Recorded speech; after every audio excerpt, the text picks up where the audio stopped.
This is Matt with Letzgo Products, and I want to show you our 3-channel landscape lighting zone controller. There's the front of it. Here we have a quick start guide in the box and an outdoor rated enclosure for this. And the sticker on front is UV rated, so it will hold up to the elements. And what's neat about this zone controller is you can walk onto any job site and offer some level of automation and dimming. So it's dimming and zoning.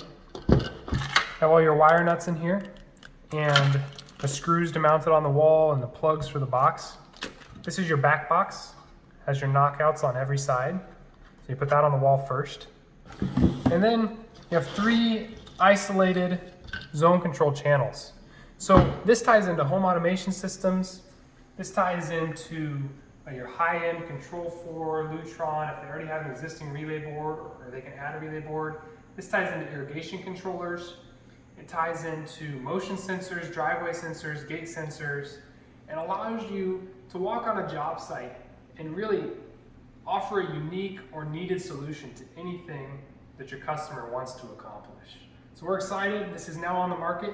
We're excited to share it with you, and years of hard work put into this. It's IP67 and all the same high quality dimming that's in our 12 volt AC landscape lighting dimmer is now put into each one of these zones, and we look forward to you giving it a try. Thanks.